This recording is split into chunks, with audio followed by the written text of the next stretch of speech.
साल 2026 का यह पहला मन की बात है। कल 26 जनवरी को हम सभी गणतंत्र दिवस का पर्व मनाएंगे। इसी दिन हमारा संविधान लागू हुआ था। 26 जनवरी का ये दिन हमें अपने संविधान निर्माताओं को नमन करने का अवसर देता है। आज 25 जनवरी का दिन भी बहुत अहम है। आज नेशनल वोटर्स डे है, मतदाता दिवस है। मतदाता ही लोकतंत्र की आत्मा होता है। साथियों, आमतौर पर जब कोई 18 साल का हो जाता है, मतदाता बन जाता है, तो उसे जीवन का एक सामान्य पड़ाव समझा जाता है। लेकिन दरअसल ये अवसर किसी भी भारतीय के जीवन का बहुत बड़ा माइलस्टोन होता है। इसलिए बहुत जरूरी है कि हम देश में वोटर बनने का, मतदाता बनने का उत्सव मनाएं। जैसे हम जन्मदिन पर शुभकामनाएं देते हैं और उसे सेलिब्रेट करते हैं, ठीक वैसे ही जब भी कोई युवा पहली बार मतदाता बने तो पूरा मोहल्ला, गांव या फिर शहर एकजुट होकर उसका अभिनंदन करें और मिठाइयां बांटी जाए। इससे लोगों में वोटिंग के प्रति जागरूकता बढ़ेगी। इसके साथ ही यह भावना और सशक्त होगी कि एक वोटर होना कितना मायने रखता है। साथियों, देश में जो भी लोग चुनावी प्रक्रिया से जुड़े रहते हैं, जो हमारे लोकतंत्र को जीवंत बनाए रखने के लिए जमीनी स्तर पर काम करते हैं, मैं उन सभी की बहुत सराहना करना चाहूंगा। आज मतदाता दिवस पर मैं अपने युवा साथियों से फिर आग्रह करूंगा कि वे 18 साल का होने पर वोटर के रूप में खुद को जरूर रजिस्टर करें। संविधान ने हर नागरिक से जिस कर्तव्य भावना के पालन की अपेक्षा रखी है, इससे वो अपेक्षा भी पूरी होगी और भारत का लोकतंत्र भी मजबूत होगा। मेरे प्यारे देशवासियों, इन दिनों मैं सोशल मीडिया पर एक इंटरेस्टिंग ट्रेंड देख रहा हूं। लोग साल 2016 की अपनी यादों को फिर से ताजा कर रहे हैं। उसी भावना के साथ आज मैं भी आपके साथ अपनी एक मेमोरी को शेयर करना चाहता हूं। 10 साल पहले जनवरी 2016 में हमने एक एम्बिशियस जर्नी की शुरुआत की थी। तब हमें इस बात का एहसास था कि भले ही एक छोटा क्यों न हो, लेकिन ये युवा पीढ़ी के लिए, देश के फ्यूचर के लिए काफी अहम है। तब कुछ लोग ये समझ ही नहीं पाए थे कि आखिर है क्या। साथियों, मैं जिस जर्नी की बात कर रहा हूं वह है स्टार्टअप इंडिया की जर्नी। इस अद्भुत जर्नी के हीरो हमारे युवा साथी हैं।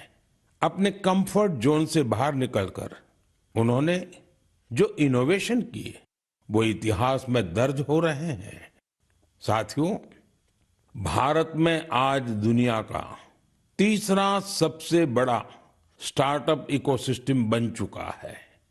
ये स्टार्टअप्स लीक से हटके हैं।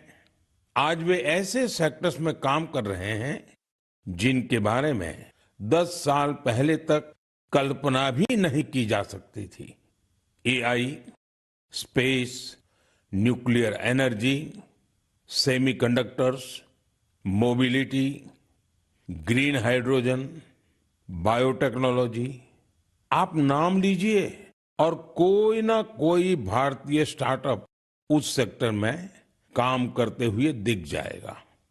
मैं अपने उन सभी युवा साथियों को सैल्यूट करता हूं जो किसी ना किसी स्टार्टअप से जुड़े हैं या फिर अपना स्टार्टअप शुरू करना चाहते हैं। साथियों, आज मन की बात के माध्यम से मैं देशवासियों, विशेषकर इंडस्ट्री और स्टार्टअप से जुड़े युवाओं से एक आग्रह जरूर करना चाहता हूं। भारत की इकोनॉमी तेजी से आगे बढ़ रही है। भारत पर दुनिया की नजरें हैं। ऐसे समय में हम सब पर एक बहुत बड़ी जिम्मेदारी भी है। वो जिम्मेदारी है क्वालिटी पर जोर देने की। होती है, चलती है, चल जाएगा, ये युग चला गया। आइए इस वर्ष हम पूरी ताकत से क्वालिटी को प्राथमिकता दें। हम सबका एक ही मंत्र हो, क्वालिटी, क्वालिटी और सिर्फ क्वालिटी। कल से आज बेहतर क्वालिटी। हम जो भी मैन्युफैक्चर कर रहे हैं उसकी क्वालिटी को बेहतर बनाने का संकल्प लें। चाहे हमारे टेक्सटाइल हो, टेक्नोलॉजी हो या फिर electronics, even packaging. Indian product का मतलब ही बन जाए टॉप क्वालिटी। आइए एक्सीलेंस को हम अपना बेंचमार्क बनाएं। हम संकल्प लें, क्वालिटी में न कोई कमी होगी, न क्वालिटी से कोई समझौता होगा। और मैंने तो लाल किले से कहा था, जीरो डिफेक्ट, जीरो इफेक्ट। ऐसा करके ही हम विकसित भारत की यात्रा को तेजी से आगे ले जा पाएंगे। मेरे प्यारे देशवासियों, हमारे देश के लोग बहुत इनोवेटिव है। समस्याओं का समाधान ढूंढना हमारे देशवासियों के स्वभाव में है। कुछ लोग ये काम स्टार्टअप्स के जरिए करते हैं, तो कुछ लोग समाज की सामूहिक शक्ति से रास्ता निकालने का प्रयास करते हैं। ऐसा ही एक प्रयास उत्तर प्रदेश के आजमगढ़ में सामने आया है। यहां से होकर गुजरने वाली तमसा नदी को लोगों ने नया जीवन दिया है। तमसा केवल एक नदी नहीं, बल्कि हमारी सांस्कृतिक और आध्यात्मिक विरासत की सजीव धारा है। अयोध्या से निकलकर गंगा में समाहित होने वाली यह नदी कभी इस क्षेत्र के लोगों के जनजीवन की धुरी हुआ करती थी, लेकिन प्रदूषण की वजह से इसकी अविरल धारा में रुकावट आने लगी थी। गाद, कूड़ा कचरा और गंदगी ने इस नदी के प्रवाह को रोक दिया था। इसके बाद यहाँ के लोगों ने इसे एक नया जीवन देने का अभियान शुरू किया। नदी की सफाई की गई और उसके किनारों पर छायादार, फलदार पेड़ लगाए गए। स्थानीय लोग कर्तव्य भावना से इस काम में जुटे और सबके प्रयास से नदी का पुनरुद्धार हो गया। साथियों, जन भागीदारी का ऐसा ही प्रयास आंध्र प्रदेश के अनंतपुर में भी देखने को मिला है। यह वह क्षेत्र है जो सूखे की गंभीर समस्या से जूझता रहा है। यहाँ की मिट्टी लाल और बलुई है। यही वजह है कि लोगों को पानी की कमी का सामना करना पड़ता है। यहाँ के कई क्षेत्रों में लंबे समय तक बारिश नहीं होती है। कई बार तो लोग अनंतपुर की तुलना रेगिस्तान में सूखे की स्थिति से भी कर देते हैं। साथियों, इस समस्या के समाधान के लिए स्थानीय लोगों ने जलाशयों को साफ करने का संकल्प लिया। फिर प्रशासन के सहयोग से यहाँ अनंत नीरू संरक्षणम प्रोजेक्ट, इसकी शुरुआत हुई। इस प्रयास के तहत 10 से अधिक जलाशयों को जीवनदान मिला है। उन जलाशयों में अब पानी भरने लगा है। इसके साथ ही 7,000 से अधिक पेड़ भी लगाए गए हैं। यानी अनंतपुर में जल संरक्षण के साथ साथ ग्रीन कवर भी बढ़ा है। यहाँ बच्चे अब तैराकी का आनंद भी ले सकते हैं। एक प्रकार से कहें तो यहाँ का पूरा इकोसिस्टम फिर से निखर उठा है।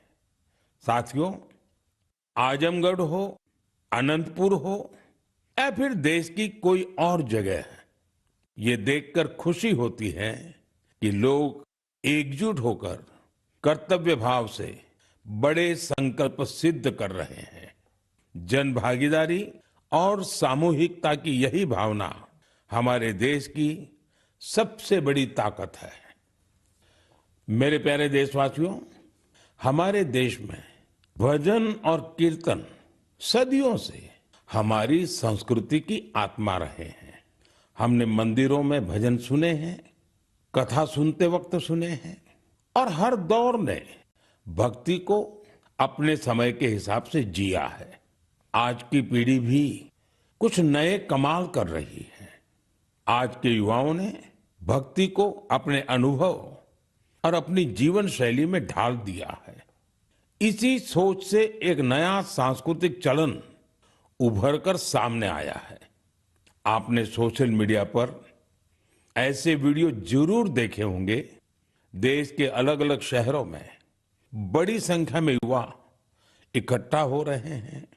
मंच सजा होता है, रोशनी होती है, संगीत होता है, पूरा तामझाम होता है और माहौल किसी कॉन्सर्ट से जरा भी कम नहीं होता है। ऐसा ही लग रहा है कि जैसे कोई बहुत बड़ा कॉन्सर्ट हो रहा है। लेकिन वहां जो गाया जा रहा होता है वो पूरी तन्मयता के साथ, पूरी लगन के साथ, पूरे लय के साथ, भजन की गूंज। इस चलन को आज भजन क्लबिंग कहा जा रहा है और यह खास तौर पर जैन जी के बीच तेजी से लोकप्रिय हो रहा है। यह देखकर अच्छा लगता है कि इन आयोजनों में भजन की गरिमा और सुचिता का पूरा ध्यान रखा जाता है। भक्ति को हल्केपन में नहीं लिया जाता। न शब्दों की मर्यादा टूटती है और न ही भाव की। मंच आधुनिक हो सकता है, संगीत की प्रस्तुति अलग हो सकती है, लेकिन मूल भावना वही रहती है। आध्यात्म का एक निरंतर प्रवाह वहां अनुभव होता है।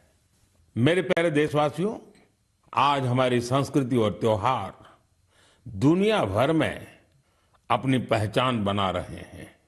दुनिया के हर कोने में भारत के त्योहार बड़े उत्साह और उल्लास के साथ मनाए जाते हैं। हर तरह की कल्चरल वाइब्रेंसी को बनाए रखने में हमारे भारतवंशी भाई बहनों का अहम योगदान है। वो जहां भी हैं, वहां अपनी संस्कृति की मूल भावना को संरक्षित कर और उसे आगे बढ़ा रहे हैं। इसको लेकर मलेशिया में भी हमारा भारतीय समुदाय बहुत सराहनीय कार्य कर रहा है। आपको यह जानकर सुखद आश्चर्य होगा कि मलेशिया में 500 से ज्यादा तमिल स्कूल है। इनमें तमिल भाषा की पढ़ाई के साथ ही अन्य विषयों को भी तमिल में पढ़ाया जाता है। इसके अलावा यहाँ तेलुगु और पंजाबी सहित अन्य भारतीय भाषाओं पर भी बहुत फोकस रहता है। साथियों, भारत और मलेशिया के बीच ऐतिहासिक और सांस्कृतिक संबंधों को मजबूत करने में एक सोसाइटी की बड़ी भूमिका है।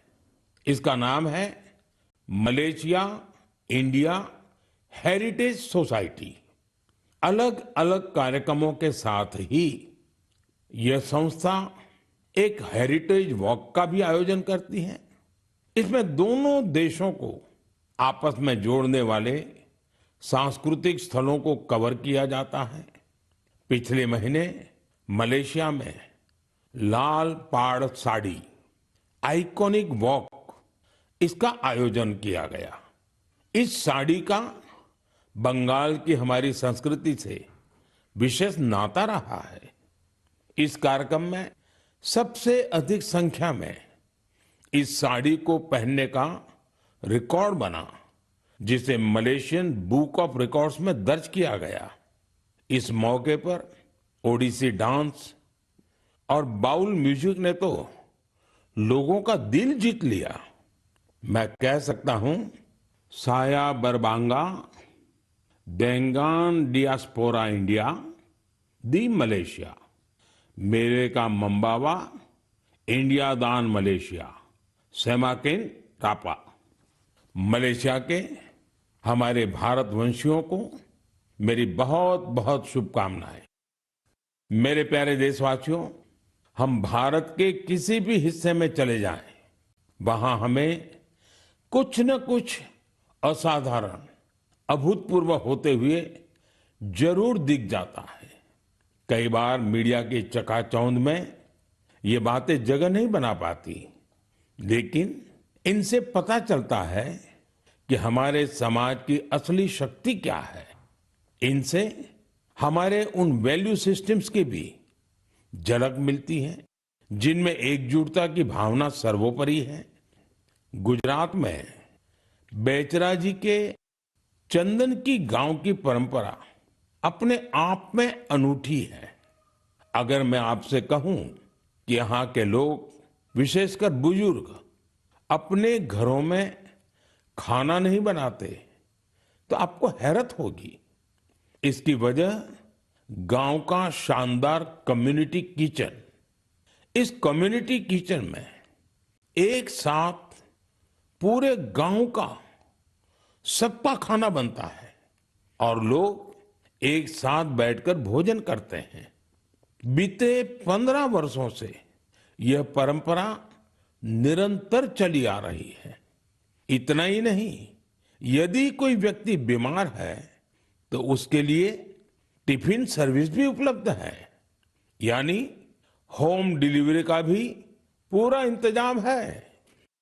गांव का ये सामूहिक भोजन लोगों को आनंद से भर देता है।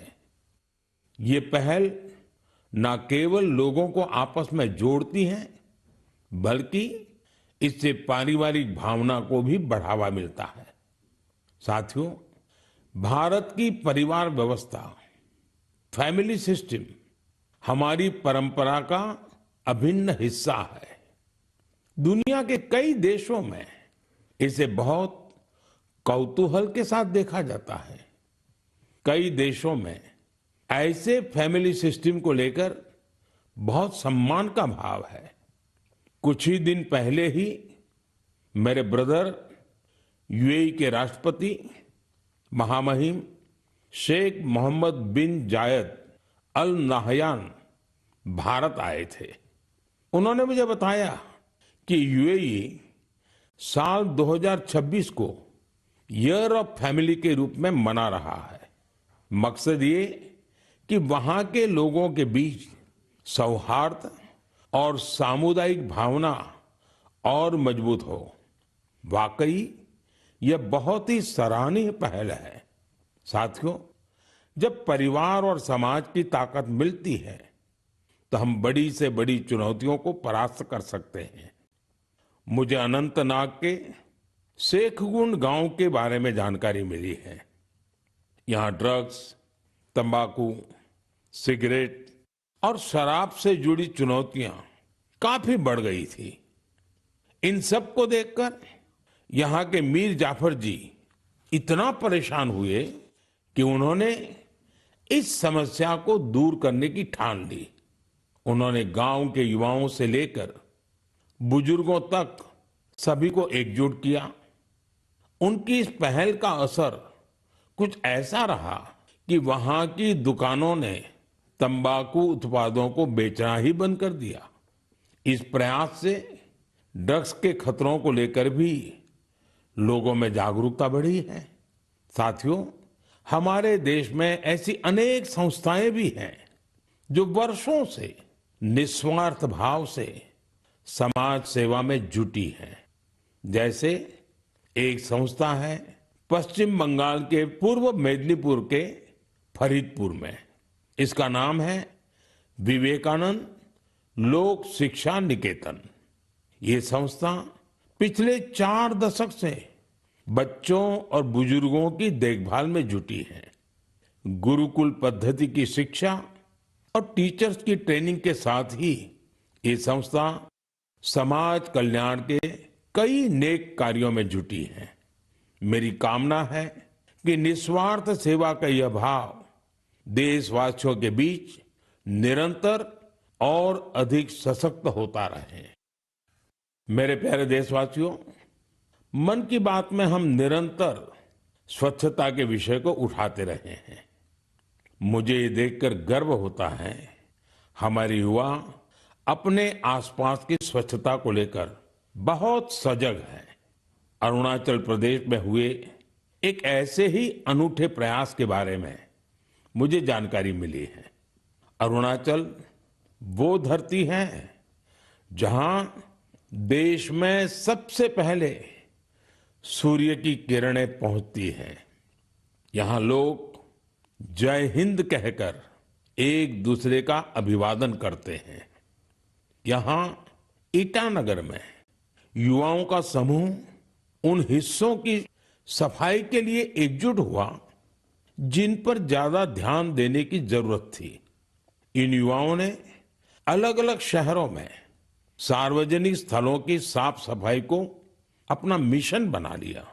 इसके बाद ईटानगर, नाहरलागुन, दोईमुख, सेप्पा, पालिन और पासीघाट, वहां भी ये अभियान चलाया गया। ये युवा अब तक करीब 11 लाख किलो से अधिक कचरे की सफाई कर चुके हैं। सोचिए दोस्तों, नौजवानों ने मिलकर के 11 लाख किलो कूड़ा कचरा हटाया। साथियों, एक और उदाहरण असम का है। असम के नागांव में वहां की पुरानी गलियों से लोग भावनात्मक रूप से जुड़े हैं। यहां कुछ लोगों ने अपनी गलियों को मिलकर साफ करने का संकल्प लिया। धीरे धीरे उनके साथ और लोग जुड़ते गए।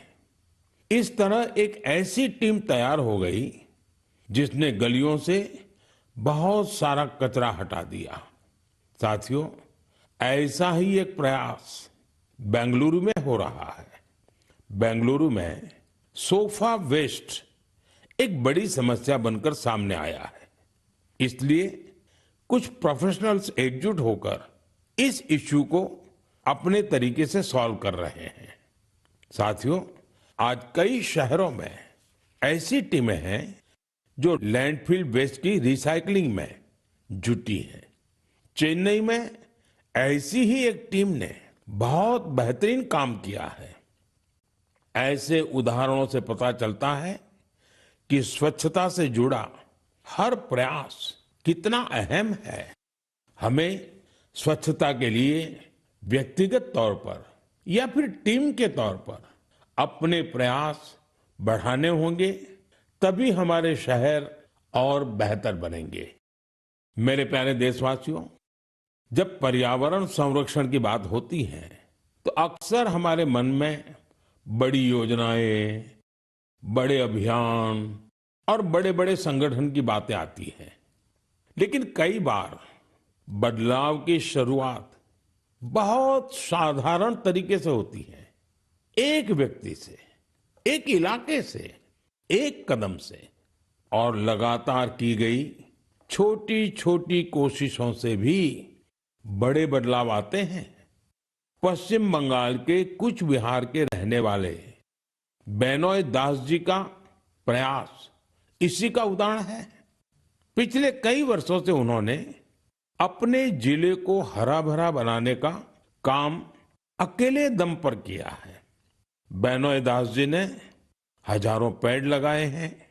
कई बार पौधे खरीदने से लेकर उन्हें लगाने और देखभाल करने के सारा खर्च खुद ने उठाया है।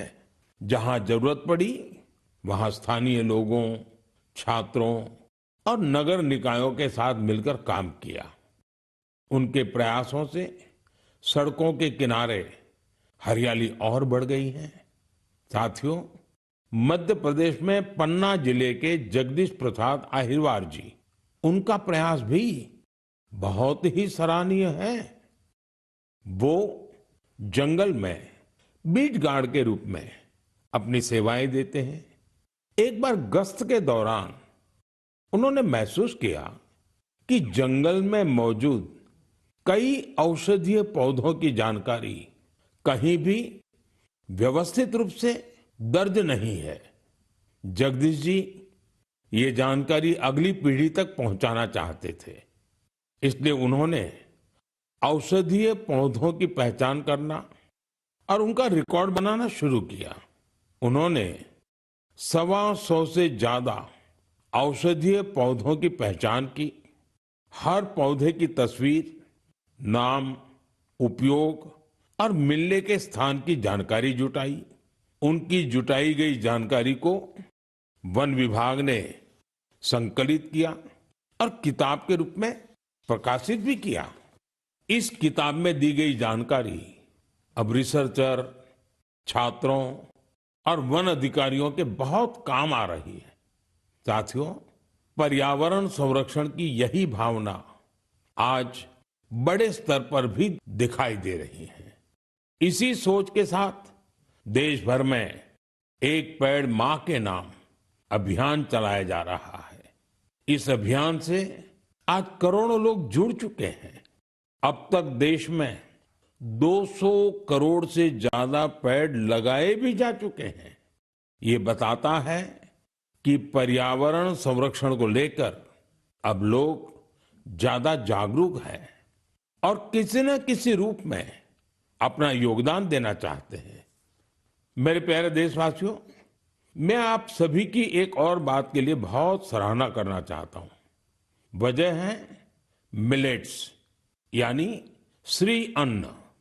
मुझे ये देखकर खुशी है कि श्री अन्न के प्रति देश के लोगों का लगाव निरंतर बढ़ रहा है। वैसे तो हमने 2023 को मिलेट ईयर घोषित किया था, लेकिन आज 3 साल बाद भी इसको लेकर देश और दुनिया में जो पैशन और कमिटमेंट है वो बहुत उत्साहित करने वाला है। साथियों, तमिलनाडु के कल्लकुरिची जिले में महिला किसानों का एक समूह प्रेरणा स्रोत बन गया है। यहाँ के पेरिया पालयम मिलेट एफपीसी से लगभग 800 महिला किसान जुड़ी हैं। मिलेट्स की बढ़ती लोकप्रियता को देखते हुए इन महिलाओं ने मिलेट प्रोसेसिंग यूनिट की स्थापना की। अब वो मिलेट से बने उत्पादों को सीधे बाजार तक पहुंचा रही हैं। साथियों, राजस्थान के रामसर में भी किसान श्री अन्न को लेकर इनोवेशन कर रहे हैं। यहाँ के Ramsar organic farmer producer company से 900 से अधिक किसान जुड़े हैं। ये किसान मुख्य रूप से बाजरे की खेती करते हैं। यहाँ बाजरे को प्रोसेस करके रेडी टू ईट लड्डू तैयार किया जाता है। इसकी बाजार में बड़ी मांग है। इतना ही नहीं साथियों, मुझे तो ये जानकर खुशी होती है आजकल कई मंदिर ऐसे हैं जो अपने प्रसाद में सिर्फ मिलेट्स का उपयोग करते हैं। मैं उन मंदिर के सभी व्यवस्थापकों का हृदय से अभिनंदन करता हूं उनकी इस पहल के लिए। साथियों, मिलेट्स श्री अन्न से अन्नदाताओं की कमाई बढ़ने के साथ ही लोगों की हेल्थ में भी सुधार की गारंटी बनता जा रहा है। मिलेट्स पोषण से भरपूर होते हैं, सुपर फूड होते हैं। हमारे देश में सर्दियों का मौसम तो खान पान के लिए बहुत ही अच्छा माना जाता है। ऐसे में इन दिनों हमें श्री अन्न का सेवन जरूर करना चाहिए। मेरे प्यारे देशवासियों, मन की बात में हमें एक बार फिर कई अलग अलग विषयों पर चर्चा करने का अवसर मिला। ये कार्यक्रम हम सभी को अपने देश की उपलब्धियों को महसूस करने और सेलिब्रेट करने का अवसर देता है। फरवरी में ऐसा ही एक और अवसर आ रहा है। अगले महीने इंडिया एआई इम्पैक्ट समिट होने जा रही है। इस समिट में दुनिया भर से, विशेषकर टेक्नोलॉजी के क्षेत्र से जुड़े एक्सपर्ट भारत आएंगे।